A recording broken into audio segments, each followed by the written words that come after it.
Welcome back to the Miraculous Mamas podcast. I'm your host, Elizabeth Joy, and we believe in empowering women through storytelling and education. I'm so excited for this week's episode. We have Kat Zingano on, and she was the first mom to fight in the UFC, and she has done so many amazing things. Her story is very powerful, and I really love talking to her.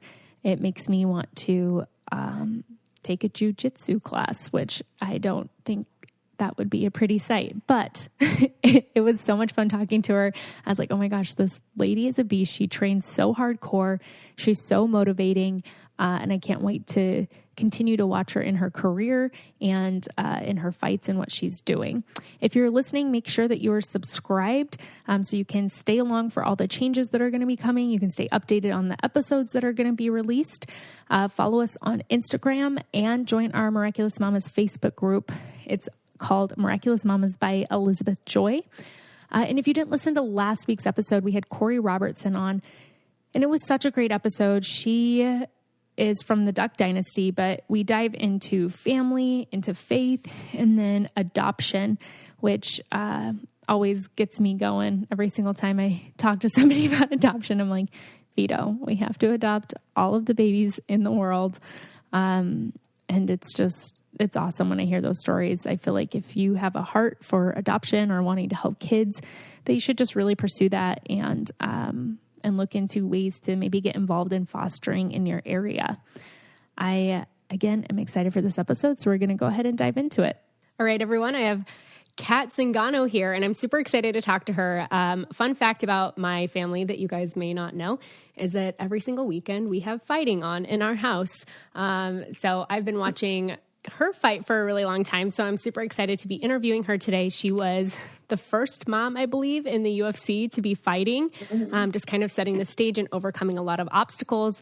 And she's still just such a powerhouse, so I'm so excited to have her on. So thank you so much for taking the time to come on the podcast. Thanks for having me. Yeah, I'm super excited to talk to you. So I watched like a little YouTube documentary about you. And it said that you actually started fighting in high school. You did wrestling. Yeah, well, middle school. I started when I was 12. Yeah, wow. 11, 12. Okay, so what made you want to, because I was like a super girly girl. So for me, like fighting was the last thing on my mind. You know, like I would not want to be put in a place where I was going to get punched or hit or wrestled. I was also like picked on a lot by my older siblings. Like they wrestled me a lot. So how did you, like, what made you want to get into fighting at such a young age?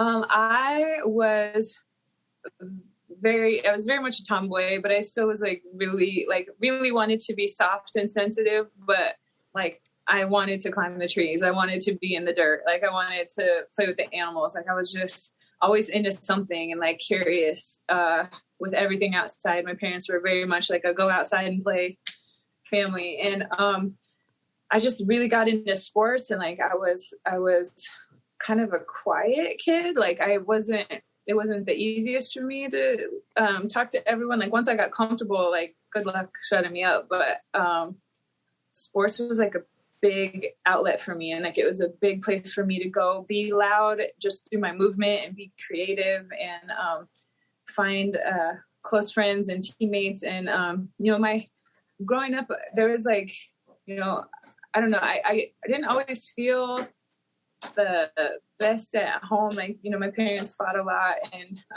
it just kind of had a weird energy. So where I felt the most safe and most comfortable was to be out playing sports and to be just like with this other kind of family that's like a team, Mm-hmm. And I've just really flourished with that. And that was a way for me to connect with my parents in certain ways. Like they would come to my games and the matches, whatever. But every sport I got pretty good at, not to like, and I had these great goals with them and everything, but I'd always kind of catch my eye on another sport, and then I would be like done with that one and move on to another one, or I'd do a couple at a time and didn't really give either of them my everything, but like still loved being there. And when I saw wrestling, I was like, what is that? Like that it looks so hard. And I just saw people totally overpowering each other, like someone grabbing a person from their feet, putting them on their back. And if you can hold them on their back long enough, then you win. And I mean, we were always physical playing growing up and stuff. Like my brother was like the king of, you know, choke slamming you while he walks by and, you know, for affection, of course, you know, but, so we had that physical side of my family too. And I just looked at that and I was like, I want to know how to do that. Like, I want to understand that. And, I didn't really see it so much as like look around the room and see there's only boys doing it. You know, I was like, whatever that is, I want to know how to do that. Like, I think it's interesting, and I thought it was practical. And, you know, there was other places and times in my life where I did feel a bit bullied, and I was like, this is the answer. This will stop all of that. You know, if I can learn how to do this, and, you know, no one will be able to do these things to me or anybody else that I care about anymore, I'll just whoop bam, you know, it's over.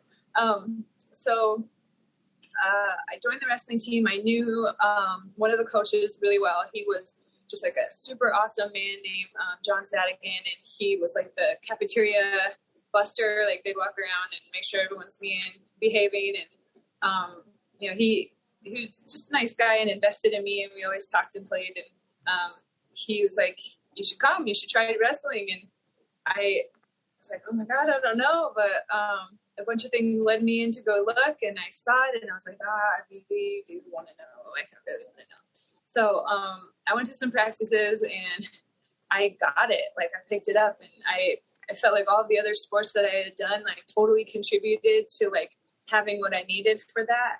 And I just walked in the room and like fell in love with it. And that's what I wanted to do. I tried to do a couple other sports simultaneously that were like the traditional girls go to this sport. And I was in dance and I was in volleyball and whatever, but wrestling really took over. And by the time I was in high school, that was my jam. That was what I did and what I was getting college scholarships for. And my goal was to go to the Olympics, and like, it totally became my identity. And, you know, I had to break through some huge barriers being the only girl, but I was down, you know, I was down to earn it and like show them that I could do it. And it was very tough. Like, there were people that their entire goal was to make me quit and like smash me and hurt me and all of that. And I still just like wanted to be there, and I still just wanted to understand. And, did it into college. And then, you know, I had my son. I quit in 2004. I didn't make it to the Olympics, which like crushed me, but I also kind of felt over it. And then I had my son, and once I had my son, I was like, I need something that intense in my life again, because that balances me out. And if I can find something like that, it's gonna like wash this off of me, so I have like this focus and this thing I can give him, so I can be that like happy, healthy mom that I want for him. So it's been around forever. It's something I've definitely always needed. I feel like when people think of like a happy, healthy mom, which is so important, and it comes in tons of different forms, they might not picture a mom fighting, right? But I mean, and this is like not even a close comparison at all, but I used to box, like obviously not even close to, just like take boxing classes, and I love it. And even now, so I have an 8-month-old, and even now there are days where I'm like, I want to go back to boxing because there's just something that feels so good about beating the shit out of this bag. Like, I'm like, it just is like that. Out of any workout I've ever done, that is definitely the most like, I don't know, like I never thought I was an angry person. Then I took a boxing course and I was like, like, this is amazing. I just like so much came out of me that I didn't know was in there. And I'm like, interesting. Yeah. I mean, and that's how I started this second generation of that too, was going just to like, my son was, I think he was like 9 months old. And I was like, I need something for me, you know, because I was going to school the whole time, and I had a job, and I had a newborn, a young infant. And I was like, I have to do something because I'm overwhelmed, and it doesn't seem like taking on more of something hard is the answer. But when the hard is that feeling that like I get to hit something and breathe hard, and I'm sweaty, and I'm around other people that are doing things like that, and there's like a quiet to it that you needed to, and it's like you have to be present. Like, you can't be thinking about your kid or your laundry or the things you're not doing. Like, you have to be in the moment, and it's not even an effort to have to be in the moment. You just are. And then so I started doing that to get my release. And then I was like, ooh, I wonder if I can do this if someone's trying to do it to me too. And I wonder if I did a casual jiu-jitsu tournament, I wonder if I did this. And I never planned to be where I am today. I just wanted I wanted what you're talking about. I just wanted that like release, just to have those endorphins go, so you can go home and you can like objectively look at your life and be like, hey, same thing. Yeah. All right, we're going to take a quick break so I can tell you guys about my favorite new service that makes shopping for new clothes very convenient, and that is Stitch Fix. I am somebody who hates going to the mall, and I kind of dread shopping because I'm not sure like what I want or what's going to look good on me. I feel like it's always been really hard for me to find stuff that's flattering to my figure, and that's why I love Stitch Fix. I have a personal stylist who puts things together for me. I get it monthly, and then from what they send me, I pick out the pieces that I want to keep, and that's what I pay for. I've actually found a lot of great staple clothes on there, and I actually just shared some on Instagram with you guys, and you helped me pick out which ones I was going to keep, and they are really, really cute. You also can just take a quiz online, go through and pick out the things that you like, what you don't like. You enter your sizes. I actually did this last summer when I was pregnant too, because I didn't know what to buy, and they sent me the cutest pregnancy dresses and stuff like that as well. So it's just a set amount. You can try Stitch Fix once or set it up for automatic deliveries. You'll just pay the $20 each month for a styling fee, and then that gets credited toward the pieces of clothing that you keep. And there's no hidden fees ever. So you can get started today at stitchfix.com/mamas, and you'll get 25% off when you keep everything in your fix. That's stitchfix.com/mamas for 25% off when you keep everything in your fix. stitchfix.com/mamas. So when did, I guess, UFC get on the radar for you? So I started fighting, I guess 6 months after that, after I started doing jiu-jitsu at the gym.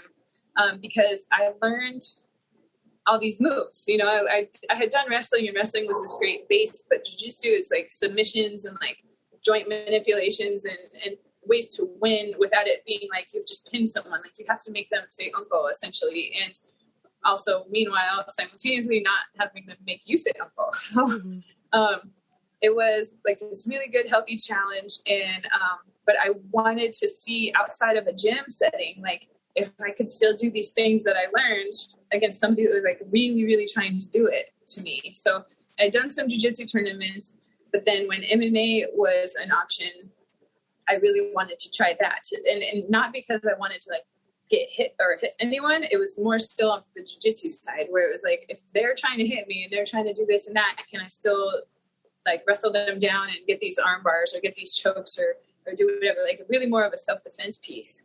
And so I was really nervous. You know, I had this whole training camp where the whole goal was for me to just wear getting hit. Like, and this is very old school. So my coaches were like, "We'll just like teach her how to get hit a lot and not panic until we blow a whistle. And when we blow the whistle, she can wrestle," which was what I knew how to do. So once I was allowed to wrestle, I could shoot, I could take them down, and then I could do the jiu-jitsu stuff that I learned. But like until then, I had to learn how to not panic while I was getting hit, which is so barbaric now that I think of it, you know. But like, but I mean, it worked, and it's still kind of my style. Where I'm like, okay, don't touch me, okay, go, you know. Yeah. And then I get in there, and I get in there fast. And I did one fight, and I just wanted to do the one fight to see, and then I learned more things, and I wanted to do a second fight to see, and then again and again, and just that style of thinking. And I guess the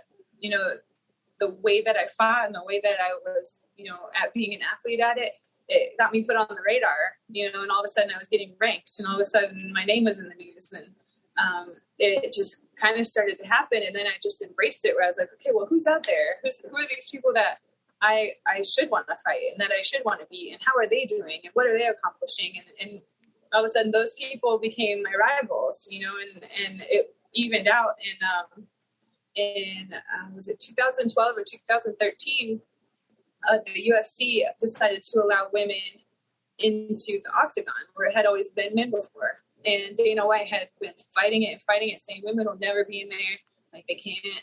It's just, useless for them to be in there. And there was a lot of people rallying behind it. Like, yeah, no one wants to see that. And meanwhile, we're on these smaller shows, and it was like the women's fights were fight of the night. They were making some of the women's fights the main event. And like, people were like, their butts were in the seats. Like, they had their snacks, their drinks, and they were talking about the women's fights when they were walking out of the arena more than they were talking about anything, And so that was such a blessing for Ronda Rousey to come in and just be the mouth behind it and be the push behind it. And like, it was hard to not get behind her as another athlete and be like, listen to her. Like, she can say it better than any of us, like we'll put in the meat, but like, listen to her. And she got us going, and they allowed 4 fights, just to see. And so they signed her and Liz Carmouche for the first fight. And then they signed me and Miesha Tate for the second fight. And that was all they did at first. And we smashed it. The first fight went in, and, it was super back and forth and competitive. And Ronda ended up getting the win and getting the belt. And then me and Miesha came in a few weeks later, and we got the first fight of the night. I was the first mom. It was the first TKO, which means someone finished the other person with strikes. It was the first fight of the night, which fight of the night means of all of the fights of the whole night, men and women, we got the best fight, just us two. And that was amazing. It was so cool because it was like, okay, see, like, I'm okay to earn this. Like, I'm okay that you didn't believe it or buy it, but now you do. Like, now you do. And then there was more fights and more fights and more fights. And it was so cool to see it go from like this count. Like, they're like, oh, there's been 2 women in the UFC. There's been 4 women in the UFC. To now, no one knows the number because it doesn't matter anymore. We're here, we're there, it's solidified. And that was such a big deal to help get going, and to see where it is now. It's a really big deal. Now they don't know the numbers. Right. That's so true. And I mean, I love watching the female fighters too. I'd love to know what people's reaction were that you were a mom coming into it. I think just so many questions where it's like, well, what does your son think of this? And where is he when you're here? And it's like, the crazy part is what people see is this 15-minute fight. What you don't see is the training camp, which is multiple times a day, multiple hours a day. And that was where it's hard. That's where it's tricky. And the majority of my career, my husband was my coach too. So it was like, we were at that practice and we were there. And the hardest part was just like, one, like, this hasn't been done a ton. So you don't necessarily know how closely to involve your kid. Like, I don't want him to be scared of me getting hurt, but at the same time, I want him to understand that I'm also okay. And, finding people that could watch him and just support him while I am going out and doing this thing, so that when I come home, I can sit down and watch it with him and explain to him how it went. It was a huge motivation to me to always do good, because I never wanted to scare him. Like, I never wanted to come home with a broken limb or, my face all chewed up and, where I'm hurt or dizzy or anything like that. So being a mom was a strength. It was really a strength, because the time that I had to spend away from him, I really needed to make it count. Like, I couldn't just drop my son off at, 5:00 at night for me to go to the gym and slack off. Like, I needed every second of the time that I was there to count, not only so it was worth it for him to be somewhere missing his mom, but for me to be able to protect myself so I could always be protecting his mom, so taking myself out of who I am and doing what's best for him and being a protector of her too, and so that it was very motivating. It was very driving to be able to make sure that I did everything that I needed to do in order to get ready to go out there and fight. Mm-hmm. So it has finally warmed up here in Chicago. We had a cold, long winter and spring, and then rainy season, and now the sun is shining, and I'm ready for all of my favorite summer activities. I love going for walks every single day and just getting out in the sun. And there's something else that makes me feel like I'm on a little vacation, and that is playing Best Fiends. Once you start playing Best Fiends, you're not going to want to stop. I am on level 1162, and it is always changing. There's new challenges. They're constantly adding new levels. And it's always a way for me just to kind of escape for a little bit and earn some keys, unlock some boxes, defeat some levels. And it is so much fun. And right now you can download the 5-star rated puzzle game Best Fiends free today on the app or Google Play. That's Friends without the R, Best Fiends. So what did he think of you fighting when you started, and like, where's he at now?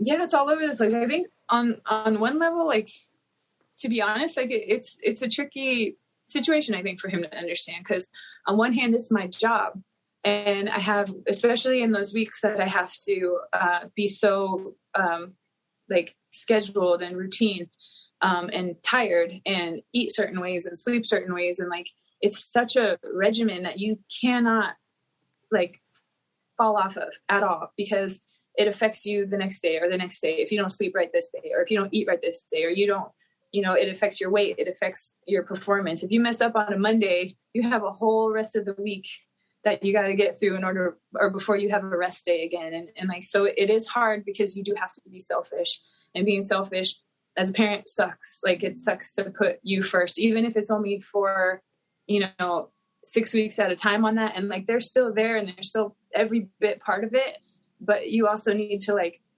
do these very intense things that can't be distracted. So there was parts of it where I feel like he felt like, I miss my mom, and because we trained in between, and I would train with him and I would play with him, and like we play wrestle and play whatever. And then, so it looked like my job was always just this fun thing that I got to go do, but he got left out of, and so that was a tricky thing. And yeah, just having to have him stay home while me and his dad would go to me competing. I think that would, it was hard for him to understand too, because again, it was like our family's thing. It was what we did at our gym that we owned. Yeah. But as he's gotten older, it's gotten a lot easier, and like he sees the difference, especially since it's become my thing because his dad passed away. So now that it's all on me, and he sees what I have to go do and how I have to organize it, and I bring people in that know us and care about us to be with him. Over the time, it's gotten easier because he does have people to be with him. But as he's getting older, and he can spend some time on his own, and he does see a little bit more as a teenager than he did as a young one, that this is like, it is work, it is how I make a living, and how I do is important for us. He's gotten a lot more like, oh, okay, what can I do to help? Like, what do you want, or what do you need? And I think it's, it's a double-edged sword with his social system, because there have been some kids that are like, oh, that's so cool that that's your mom and your mom fights. And then there are kids that are like, oh, so you think you're tough because your mom's tough, and then he gets that kind of thing. So it does get tricky. And it's something that we just have to adjust moment by moment. Some days he says he, questions if he wants to do it someday, which I am, it's such a tricky part. I want him to do whatever he wants to do, and I want to support him at it. This is just such a rough thing, and I'm like, you're so smart. And I feel like, there are other things really smart people could do. Meanwhile, I'm over here doing exactly that. So I don't know. It's definitely been a journey. If he wanted to do it, I would honestly get him the best coaches and the best everything ever, because I just want to make sure he's safe and okay. And like that, me as a mom has done everything I can to keep him safe. Just like I did for me to keep his mom safe, but yeah, I think he thinks it's cool. I think he likes it. I do think he gets nervous for me, and he does worry, and he doesn't show it because he does want to be supportive. But I mean, there's no way that you don't get scared about your mom going out and getting in a fist fight right. on TV.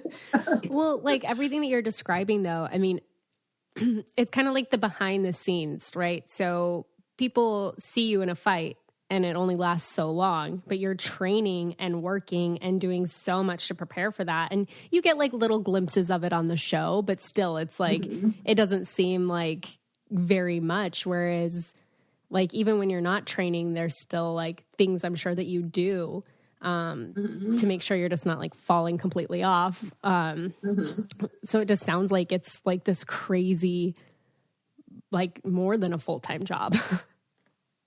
Oh yeah. Yeah. I mean, everything counts. Your sleep counts, your calories count, especially when you're cutting those big weights. Like right now I fight at 145, which is nice because I'm only a little bit above that. But there was, a season of me fighting at 125 and I walk around at like 155, 156 right now when I'm super lean.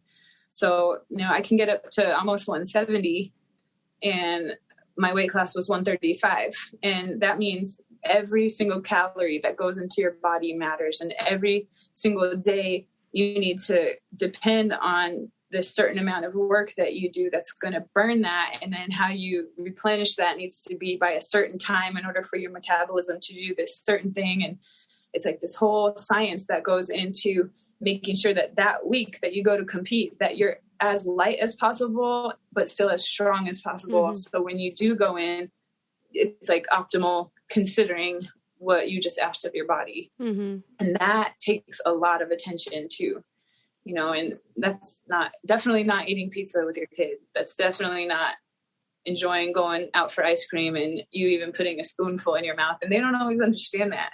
They're like, what is one bite going to kill you? It's like, maybe. It might. Oh my gosh. So, I mean, do you ever just get to eat whatever? If I like now, yeah, because I decided I'm done fighting hungry, and I just lift a lot more and I do a lot more to be stronger and, just built better for these bigger opponents. And so far, so good. Before, it would depend on the training camp and where I was at. If I was having, and obviously as far as being women, like our weights fluctuate depending on the time of the month. So if my weight is up or my weight is down, depending on how that's going, like some days, like on a rest day, it's not so much about what I get to eat. It's more about portions at that time. So if I only get salad and avocado and eggs and chicken and whatever, I can just have more of all of that than I normally can. Cause it really, like, the sugars can do things to you. Along with like inflammation and things like that, like when your body's not used to gluten or sugar or dairy or all this other stuff, and then you go for it, that can also affect you throughout the rest of the week until it's out of your system, until you sweat it out or drink water and get it out or whatever. So a lot of the times having those crazy cheat days just isn't worth it. And that's why you see a lot of times everyone balloon up into like a potato after their fight, because there's no more consequences to eating like that, and they just go for it. So Right. Well, I used to live in Vegas, and a lot of the women there do the fitness competitions. And so then, like, before the competition, they're taking all the water pills. They're like doing everything to completely slim down. So it's like immediately after, even when they just like chug some water, it's like, and like eat a couple things, like, yeah, you just kind of blow up because you've been depriving your body of even hydration at that point, for the competition. So it's so crazy to me. I'm not that disciplined. I can do it. You would if you were getting paid. That's true. I mean, I guess if it was my full-time job, I could maybe do it. I feel like there's something I don't know if this is like in every person, but I've always said, like, I'm a very non-confrontational person. Like, I've never been in a fight. I've never been close to being in a fight. I think one girl said something to me once when I was a freshman in high school. I don't know, like, I've never like had that experience, but there's a part of me that's always wondered what I could do. Like, if I was put in the position where I had to fight, it's like, would my natural instincts be to fight or flight? Or would I actually be able to defend myself? Like, what would I do? And I'm like, I always wonder if that's like if other people think that. Is that like a normal, like, I wonder if what I could do in a fight, if that's like a normal thought to have, or if I'm just like weird. No, I think that's, I mean, I'd been in fights before in my life, I'd been in fights before this career in my life, but I will say that was kind of one of the driving forces of me wanting to fight, was to know a fight. Like, okay, I got handed these moves that I'm supposed to know how to do. Like, I wonder if I would do them if I was supposed to, or if I would just, would I freeze? Same thing. Mm-hmm. But, and then I wanted to see again and again and again. So like, I just kind of pushed the thought a little further. Mm-hmm. Yeah. Right. Well, because I mean, you can take like a self-defense class, right? But unless those moves are like a part of your muscle memory, like you're not really going to remember it. So if I took a self-defense class one weekend and I'm like, okay, if this happened, I could totally defend myself. But if I've never practiced it or like really had to deal with it in life, like there's not that almost muscle memory there of like, okay, if I'm grabbed this way, this is how I could counteract. Like you don't know what you'd actually do in the moment unless you've trained for it. Mm-hmm. Yeah. Yeah. And the training, it's so important because that's where the repetition kicks in. Like I cannot hear my coaches when I fight. Like I fly them there, I pay for their rooms, I have them in the corner, they're there, but I think I've only heard them a couple times in my life, and otherwise it's just this tunnel vision. And it's very strange because when they say go and when the adrenaline's up and when it's this like you versus me, I just like, I get it. They're supposed to be there. Everybody else brings them, but like I still don't hear them. Mm-hmm. I still don't know it because it's just like, okay, I put my body through this motion so many times that hopefully I don't forget it. And I've done this other thing when this person comes at me, I was forced to react this many times where I don't even know if I can do it wrong anymore because it was just like drilled into me so much that like it would be foreign for my body to do anything else. And like that's when I do get nervous for fights, and when I do think about like, oh my God, this fight's coming up and I'm nervous, this person's good at this and blah, blah, blah, blah. Like those are the things I have to remember is like the repetitions and the drills and the drills and the drills where it's like, okay, I got so much of this time in me for so long that it would be weird if my body didn't do that right now. Because it's almost 8 weeks of 8 to 10, if not even more, because you just mess with this stuff in between fights that, it's just that reaction, it's that strange reaction, Yeah. So that's what I have to remind myself of when I do get nervous is like, okay, you did this so many times, like your body won't forget. So that's hopefully how it always goes. Right. Do you hear the crowd at all or no? I do like to do things that get a response from the crowd. Like that is something that I loved about my style of wrestling, because it's very like, I like throws and I like things that are like high and wild and like you just haven't seen a lot. And I will say I hit a lot of those things because I'm like, I want to get paid from the crowd. Right, I want to hear the noises, I'm like, ooh, oh there, and it inspires me to do more and it inspires to do other things that are, I don't know, just get a reaction out of it, because that part does feel really good. But otherwise I can't really hear much in between unless it was like an intentional thing a lot of times. Yeah. It is really hard to hear them when your opponent did something good to you and you're like, no, like, don't you remember them? That wasn't good. Like, that part, that's tricky. Yeah. Do you feel like there's still stigmas that you are facing being a female fighter? Totally. I mean, we have to train just as hard as the men, and we have to train against the men. I mean, there's not a whole lot of girls, especially at the higher levels, that are your equal, or otherwise they're in your division, So a lot of times for me, especially, I always have to train with the guys, and which I am absolutely not complaining. I get very good from that. But what's tricky is we get paid so much less, and we're expected to do all the same things, but do it sexy, and we have to be, we're not getting judged on our style and our moves and our strength and whatever. Like it's still all about sexual, still objectifying what you look like. And I mean, there is definitely evolved people that are looking at you and they're like, oh, that was really good technique. And she has great jabs and her footwork and her movement is so spectacular and blah, blah, blah. And like, that's like, you feel so appreciated when that's what you're getting commented on. But on one hand, you do have to play the game, you know, where you have to, I do need to cater to that piece of the fan base, you know, and make sure that that's satisfying enough. But all the while, it's still, you know, you want to have it be about how good you are and how much work you put in and the way you perform, you know. But it's kind of like college. Like, everybody pays the same to go to college, you know, guys or girls or whatever. But to come out of college and like you have the same amount of debt, but you're doing the same job, but you have to pay longer because you don't make as much, or, you know, like, right.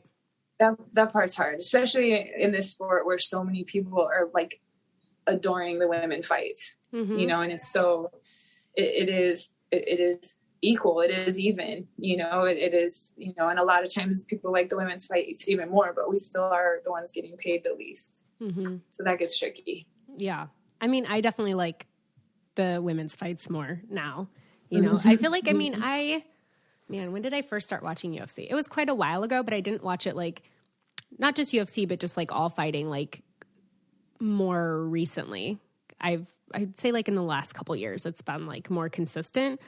And yeah, you just like, you see people like yourself fighting and then you want to follow them in their career because then you see who they're getting paired against and who they've beaten before and who they might fight next and things like that. So I feel like there's definitely breakthroughs that are happening, but it does just suck that you have to like continue to fight and put on the show. You know, like as the woman, it's like, oh, let me make sure that I'm pleasing the crowd, but also trying to fight for equality. Whereas guys don't be too smart. Don't be too funny. Oh my gosh. Don't be, you know, yeah. It's tricky. You do have to play the game, and some of it, like, it's an honor to have to earn for us. You know, like it was cool to show everybody, like, hey, I know you think women don't belong here, but hold that thought, you know. And then we do it, and they're like, damn. That was awesome. That was a good feel. And like, I was happy that we got to do that. You know, I was happy to earn it and show it and, you know, crush through a stigma like that, just smash through a wall like that. But, I mean, there are some things that are more annoying to have to deal with than that, but, you know, it is growing. It is changing. Like, you do see, it's just slow, and, you know, some people are slow to want to change their minds, but it is really amazing when they do. And that part it's a victory in itself. Yeah. So what has been, if you could name one of your favorite fights so far in your career? My fight with Miesha Tate, I would say, probably Miesha Tate or Amanda Nunes. So Miesha Tate, because I was so nervous and it was my first fight on a really big stage. Like, I had come up in fighting, but, you know, deliberately didn't have a bunch of video of me out there. And I was like, you know, smashing all these fights and doing a really good job. And the UFC bought Strikeforce, and I was about to have my Strikeforce debut against Amanda Nunes.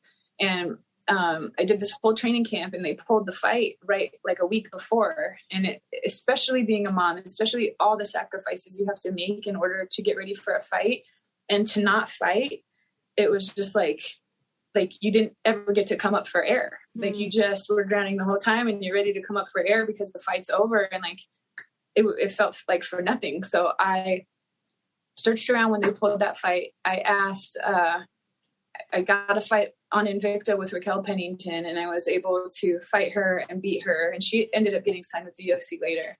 But then the UFC decided to bring in the girls. So it was just so much chaos just to get that fight. And then all of a sudden we were coming into the UFC, and Invicta was really the biggest thing anyone had seen me on. So, and the biggest thing in return that I had seen. So going into UFC, and it was just like huge, and all of these lights and all of these people and all these interviews, and people like, oh, this is going to change your life. Are you ready? And I'm like, yeah. I don't know. Am I? What does change my life mean? Like, have a baby change my life, or, you know, right, what do you mean? So, getting getting that first fight, getting ready for that first fight, it was really tricky, and like things were crazy at home for me. Just balancing that whole training camp was like, it was so much and a lot. It was the hardest training camp I ever had, just because my personal life was hard, and timing was hard, and I don't know, it was a lot. And so finally getting to walk out and seeing the lights and seeing the people and like feeling the cage and fighting against Misha, who again was one of those people that I was down here and I was looking at these good girls and like, who do I want to aspire to be like one day? And all of a sudden I'm across from her, you know, and it was just like, that's crazy. This is a world champion, multiple time world champion. And, like I was honored, and it was very weird because she was being an asshole. And I was like, this is crazy. Like, I'm looking up to you and you're a dick. Like, yeah. All right, whatever. But, you know, in that fight, it had some of everything. It took me a while to wake up because I was still just so nervous and like out of my body. But when I finally did like get my bearings and we were fighting in there, like we had jiu-jitsu, we had stand up, we had escapes, we had, you know, throws, we had knees, elbows, there was blood, there was hair everywhere. Like it was just such a good fight and everybody was impressed. And to me, it was so fantastic to impress everybody and just be like, did you guys see that? Like, yeah. And then got the finish and like got to represent moms and all these people that think that, you know, you're a mom and your kids have to just like, if you go do something for yourself like this, it means your kids aren't everything. And, you know, once you're a mom, all you'd ever do is just for your kids. And it was like, but this is like, why does what I do for my kid have to look the same as what you do for your kid? You know, this is me showing him to keep chasing my dreams. Like, I don't have to stop. Mm-hmm. And it was like, I am a good mom and I know I'm a good mom and I'm doing all of this to be a good mom. And, just felt like, oh, I got to stand up for us, you know, and show people like, we don't have to like give up everything, you know, just to be a parent. You get to have all of it. You can do whatever you want and it can look however you want it to. And then just to get fight of the night was huge. And to get recognized that way and to just like put that like mark on the box. Like you really going to tell us to go away now? Mm-hmm. Like you loved that. Mm-hmm. You can't even lie. You loved that. So that one, and then fighting Amanda Nunes, it was so emotional. Like it was a very hard fight for me because I had come off a really big knee injury. My husband had passed away. Me and my son were going through it, and just so unsure. You know, I had always had a coach that I was very connected to, my husband, and then I didn't have him anymore, and I didn't know if I would know how to fight without him. And those are those moments that I guess I'm glad I wasn't able to hear people forever, because if I wouldn't have been able to hear him, you know, but it was weird. He didn't come pick me up after the fight. He didn't come, like, he wasn't there. And, but going into that fight, not knowing, like, is my knee gonna, you know, show up? Is my heart and my, like, fight in me gonna show up? Like, do I even know how to do this? Do I even want to do this? You know, I just really didn't know. And to leave my son where he was for that. And I actually had someone take him camping. So I knew he was away and safe and doing something that he loves. And I like that he wasn't going to see me, and whatever was going to happen, I would get to go home and tell him about. And, about halfway into that fight, after about almost the end of the first round, I woke up and I decided I wanted to win, you know. And I mean, she beat the crap out of me in the beginning of that. And part of it was her, and part of it was me just not being sure if this is what I want. And then she went for my knee injury, and that was when I was like, oh, you're dead. Like, like, this isn't fair. Like, you're not going to just punk me and go for my injury and it just go like that for you, you know? And at that point, I was like, I was sick of losing. I'd had such a hard year. Me and my kid had such a hard year, and like to go and lose a fight was just not the option anymore. It was like, okay, this is when things turn around, mm-hmm. you know? So me, but my son, but my husband, but everything we went through, my knee, my all of it just came and had my back in that fight. And I got to turn it around and just like punish her for going for my knee. Yeah. Well, and you were I believe, the last person to beat her. Mm-hmm. That's crazy. Yeah. Yeah. And I mean, it felt good because I still feel like I know what it takes, these Mm-hmm. things that you find in people when you're fighting them, you know, like I felt her, you know, and I felt how great she felt when she was winning, when she was going after me and she was doing whatever. But then it was like, I don't know, when I turned it around and I just was nonstop in her face, just like break her, like punish her, all of this. She wanted to go home. She didn't want to be in there. She didn't want me touching her anymore. She didn't want my breath on her. Like she just wanted me off and gone. And I felt her quit, and it's amazing to see that she went and she fixed that for everyone, but there's no way she fixed that for me. Like we'll be in the same room and she won't even look at me, you know, and it's very like, same thing with Misha. They're both that way. Yeah. Which I'm like, I'm really nice though, but at the same time, like I did try to kill you in your defense. So right. Yeah. I mean, do you find that, I guess, with a lot of people that you fight, do you actually have like any friendships or relationships with the other female fighters? Yeah. I mean, my best friend, one of my best friends in the world is Barb Honchek, and we fought each other in Colorado, I think in 2011. And we're so tight. We're so close. And I think it was a different type of fight. Like I was winning, she was winning. It was my first fight that went to a decision. Every fight I had had prior to that, I had gotten a submission or a finish, a TKO. So I respected that in her immediately. I was like, damn, like I couldn't end you. And, you know, she had never lost. And afterwards we were like, we should probably train together, you know, like, so we started helping each other out with each other's training camps moving forward. And when I moved up from 125 to 135, she went and won everything at 125. So I was the 125 champ for a while. And when I left, she took over and smashed everyone. And she was the 125 champ. And yeah, we're still extremely close. Like she's basically my son's godmother. Mm-hmm. You know, if anything happens to me, I'm like, yeah. Have fun. And same with Rhonda. Like I'm very good with Rhonda. Rhonda sends me things sometimes as far as, you know, opportunities, and, you know, we check on each other back and forth. I inherited her judo coach. You know, I work with Justin Flores, and that was her coach. And she's like, you know, go ahead, have at it, you know? And so we're still very connected. We've always known a lot of the same people. So it was tricky being opponents, because it was like, I know I would like you and I know you would like me, but we can't. We'd be friends in real life. Yeah. But meanwhile, I can't care about you because I need to want to hurt you because it's what's best for me. And I respect that you need to look at me the same. So we're also in touch, and we're also good, you know. Misha and Amanda, I'm not a huge fan of, but that's, you know, so whatever. Yeah. It's your job. It is. And like, I would really, like, I respect them as athletes, you know. I think that it would be nice to fight both of them again at some capacity. I'm over at Bellator now, so I don't know how it would happen, but I do know Misha is taking another run at MMA, and she is talking about how she wants to fight the people that have beaten her before. And I totally get that. I have that chip on my shoulder too. Yeah. You know, and Amanda's been doing really good. And I think for the fans and if I were her personally, like I would also want to revisit that fight. Could be at 135 or 145. It doesn't matter. We both go there.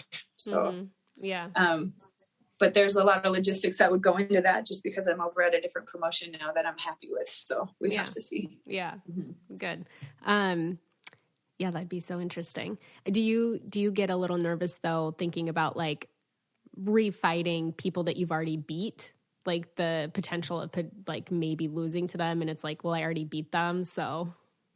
Yeah. I mean, I think especially when you know how you think, like for me, I want to avenge all my losses. So I've lost I think I have 3 losses or 4 losses. One of them, I got poked in the eye with a toe. So I don't feel like it was really a loss. Right.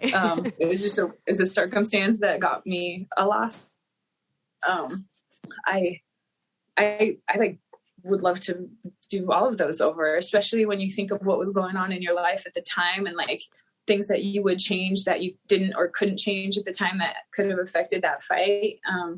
I was honestly not with the right coaches for me. And then I went and I found my people, and it's like, okay, I want to do it now that I have this recipe figured out. Like, let me, so things like that. And if they think how I think, that makes them dangerous people. If they think differently than I think, then, it's totally up to their perception of what a rematch would look like. Are you motivated to avenge your loss, or you just want to try to do it again, or do you want to, it really depends on how they think of it. All of us are in there to try to win. No one does this sport. That's just, some people go into it just want to do it. I don't understand that. I want to win. Like, I do everything I can to win.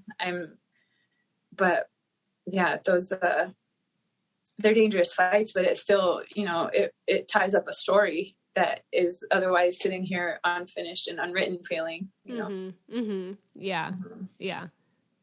That'd be interesting though, if like you could go back, and fight all the people that you've lost to, and just see where that, like where that power inside takes you, where that vengeance takes you.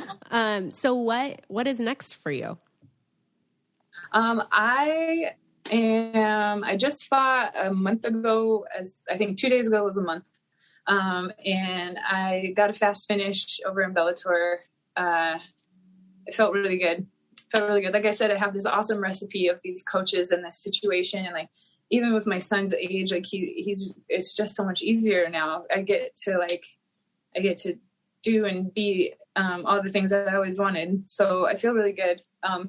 I know Chris Cyborg and Leslie Smith have a fight on May 21st. And I have heard a lot in the news that I could potentially be offered the win between those two. So whoever wins between those two, I'm hoping to get that fight. So I don't know how long they will need a break after their fight, whichever one of them is the victor. But I'm really hoping that by the end of summer, that if that's the case, that I get a title fight by like the end of July or maybe August or something. That would be really great. Yeah. That'd be awesome. Well, we're definitely going to be looking out and following your career. Like I said, I watched that like little YouTube documentary thing on you. Do you know what I'm talking about? The Religion of Sports? Yeah. Alpha Omega? Yeah. That was super interesting. Yeah. I felt like I learned a lot. So it's just really cool to be able to have this conversation with you. And for those listening, if they want to like follow you, where's the best place to follow you at? Instagram is Alpha Cat Zingano. Facebook is Cat Zingano MMA Fighter, and Twitter is also Cat Zingano. Alpha Cat Zingano. Awesome. And I'll have all of that linked in the show notes. So for people listening, they can just go to the show notes and click there to follow you. I just want to thank you so much for coming on, for your time and your energy, and just sharing your passion for fighting and for your career, and just your why behind it. I feel like I want to train now after talking to you. You should. Go back somebody up. I always tell my husband, like, anytime we watch any movie that anybody gets punched in, I'm always like, I just want to like train. I want to take some sort of martial art just to train, just to know. Like, I don't actually want to fight anyone, but just to like, to know how to do it, to like have that knowledge, I guess. Cause in my mind, I don't know if other people think this way too. Ever since I was like a little kid, in my mind, I always think, oh, if someone tried to attack me, I would just beat them. Like, there's no way. But I know, like, in real life, that's like not true. Like, even my husband now, I'm like, dude, if I really wanted to, you could not overpower me, which is just not true. My husband's so much stronger than me. But like, in my mind, I have like a distorted view of how strong I am. So I'm like, well, that's good. I guess. I don't know if it is or not, but I'm like, it'd be a lot of fun to like be able to train and just kind of push yourself physically and see how far you could go. Mm-hmm. Yeah. You should go back to boxing or even kickboxing. Mm-hmm. And that way, I feel like boxing is so fun. I feel like women love boxing, but the day that you get to start kicking things too, it's like a whole different thing. It's so much fun to kick things. Yeah. It feels great. It does. It really does. Yeah. The boxing I did was mostly like kickboxing stuff. So nice. Yeah, it's fun for sure. Your leg gets sore at first and then you kind of get used to it.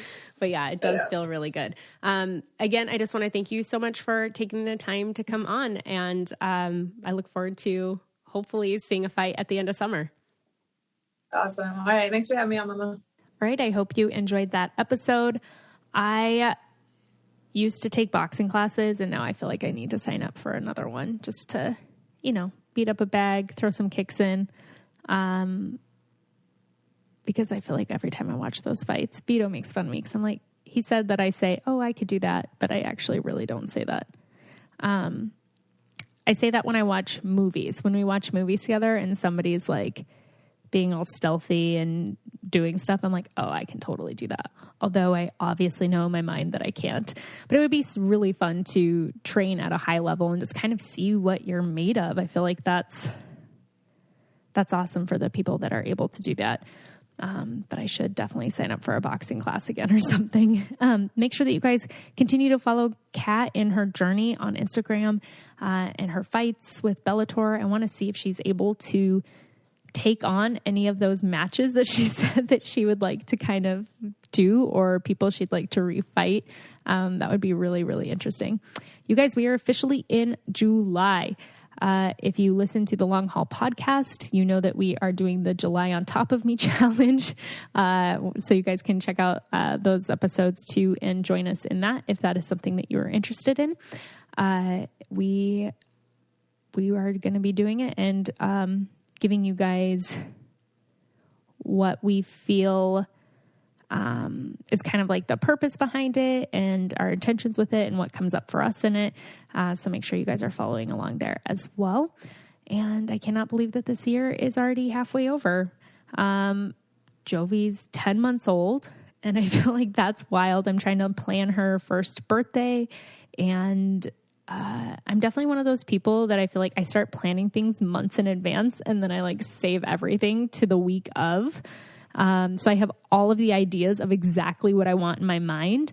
And then when it comes down to it, I'm like freaking out because I have these specific ideas that are harder to find. Like for Vito's birthday party that I threw a couple weeks ago, I wanted to make this trifle and I needed this bowl. And the day before I needed to make it, I went to like 3 different stores. I called 3 different people. I ordered it twice on Target and then they canceled the orders on me in 2 different towns. And I was freaking out because I did not plan enough in advance. And that is the story of my life, but I am working on trying to be, that's a lie. I'm not working on trying to be more organized with my time. I would like to be working on trying to be more organized with my time. Which you guys know that because I've talked about it before.